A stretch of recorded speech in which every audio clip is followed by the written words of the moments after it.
আজকে বানাবো নিরামিষ কেক। তার জন্য ড্রাই ফ্রুটগুলোকে আগেই চপ করে নিলাম। সমস্ত উপকরণ আমি গুছিয়ে নিয়েছি। বাটির মধ্যে একে একে সমস্ত উপকরণ দেব আর মেশাতে থাকবো।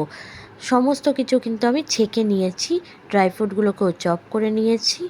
একে একে সমস্ত কিছু দেব আর মেশাতে থাকবো। তারপরে আমি একটা সিলভারের বাটির মধ্যে সাদা তেল মাখিয়ে সাদা কাগজ দিয়ে তার মধ্যে আমার কেকের মিশ্রণটা দিয়ে দিলাম। কড়াইতে নুন দিয়ে প্রিহিট করে নিলাম 10 মিনিটের জন্য।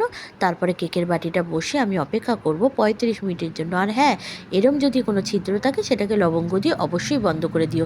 35 মিনিট পরে দেখো আমি চামচ দিয়ে চেক করে দেখলাম কেকের কোনো মিশ্রণ কিন্তু চামচের মধ্যে নেই। কেকের বাটিটাকে ঠান্ডা হওয়ার জন্য অপেক্ষা করব। ঠান্ডা হয়ে গেলে কেটে পরিবেশন করব নিরামিষ কেক।